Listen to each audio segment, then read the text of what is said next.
So, thank you very much, Mr. de Zayas. Would you please just introduce yourself as an introduction? Thank you very much. Very briefly, I did my law studies at Harvard Law School, became member of the New York Bar and of the Florida Bar, practiced law with Simpson, Thacher, and Bartlett in New York, a big Wall Street law firm, commercial firm. Then I took a Fulbright graduate fellowship, went to Germany, finished my history doctorate, because I had done history at Harvard also. And that was at the University of Göttingen. Then I headed a department at the University of Göttingen, the working group on international humanitarian law, moved to the Max Planck Institute for international law that's in Heidelberg. And then I came to the United Nations in 1980, worked for 23 years as Secretary of the Human Rights Committee, as chief drafter of decisions for the Human Rights Committee. And then I became chief of petitions, more or less registrar for all the complaints submitted to the Human Rights Committee, Committee Against Torture, Committee on the Elimination of Racial Discrimination. Took early retirement, returned to academia, went to teach in Chicago and in Vancouver and in Trier and in Alcalá de Henares in Spain, in Tunis, and here in Geneva at the Graduate Institute. And now I continue teaching both history and law at the private university, Geneva School of Diplomacy. So thank you very much. Yes, you have a very impressive experience of human rights.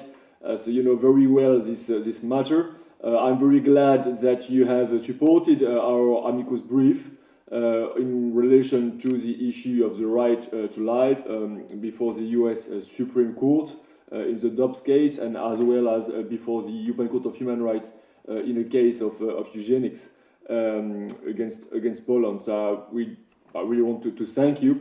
Would you please tell us your opinion on this issue of abortion and human rights? How can human rights be presented as containing a duty for the states to legalize abortion? Well, certainly that duty does not exist. It's an oxymoron. It's a contradictio in adjecto. Article 6 of the International Covenant on Civil and Political Rights is quite clear on the affirmation of the right to life, evidently. Now, the right to life is not defined properly. And even if you go to the travaux préparatoires, to the drafting history, you will see that there was a debate, whether to prohibit abortion. And they didn't have the courage to do so back in 1966. Whereas, by comparison, the American Convention on Human Rights does, in its preamble, define life as beginning with conception. So it's not that abortion is in every case infanticide or is in every case wrong. There are situations, the health of the mother, any number of legitimate situations in which you can allow abortion. But abortion is not another form of contraception. It's not another form of, oh, well, too bad, I got pregnant, so we get rid of it. That kind of attitude is destructive of society. It's destructive of the fiber of society if you don't have any respect for the right to life. Personally, I am against capital punishment, as I am against abortion. But I find it very inconsistent. Precisely those people who are the first to say abortion is a human right are the ones who go out and say, oh, capital punishment is terrible. Yes, I agree, capital punishment is terrible for other reasons. But if you believe in the sanctity of life, then in both situations, if you want to save the life of a murderer, someone who has committed a grave offense against society, then you also should defend the life of a fetus. But these people don't. So they pick and choose. And I find that very problematic. I also find eugenics and euthanasia very problematic. I am a practicing Catholic. Now, I write about that in my new book, Building a Just World Order. In this book, Building a Just World Order, I formulate 25 principles of international order. And in those 25 principles of international order, of course, the defense of the sanctity of life, the defense of the right to life, and also the importance of working for peace and development are central. Now, going back to this Dobbs case that may or may not overturn or at least distinguish Roe v. Wade, I find that it was inappropriate for some colleagues of mine to have submitted an amicus curiae brief to the U.S. Supreme Court. Essentially, they like to argue that abortion is a human right, which I strongly disagree with. And the fact is, we rapporteurs, we have an obligation, a duty, according to our code of conduct, not to go beyond our mandates. Our mandates are well defined.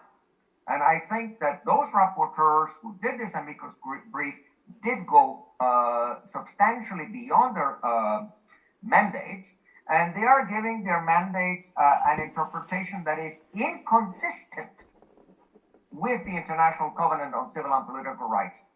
Just very briefly, Article 23 of the Covenant on Civil and Political Rights, Article 17 of the Covenant on Civil and Political Rights very specifically defend the family. And those rights are being undermined by rapporteurs who basically don't want the family.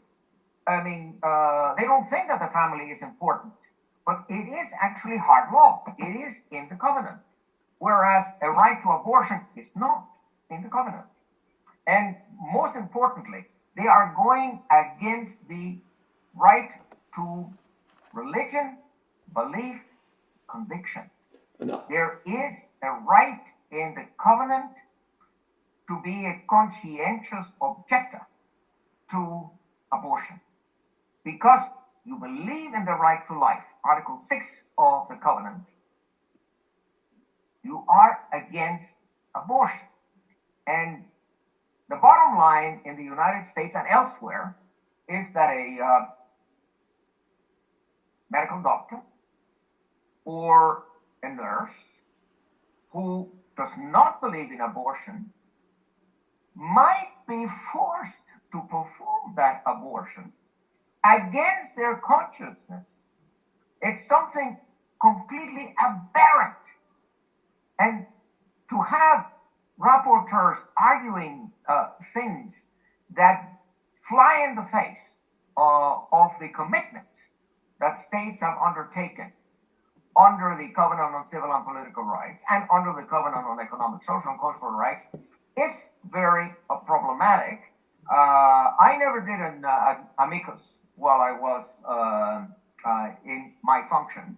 I would have if it had been within my mandate and if I had been asked to write an amicus, but I suspect, I don't know exactly how this came to be. I suspect that someone more or less persuaded these rapporteurs to lend their good names to this amicus. And how, so those rapporteurs present themselves as being impartial.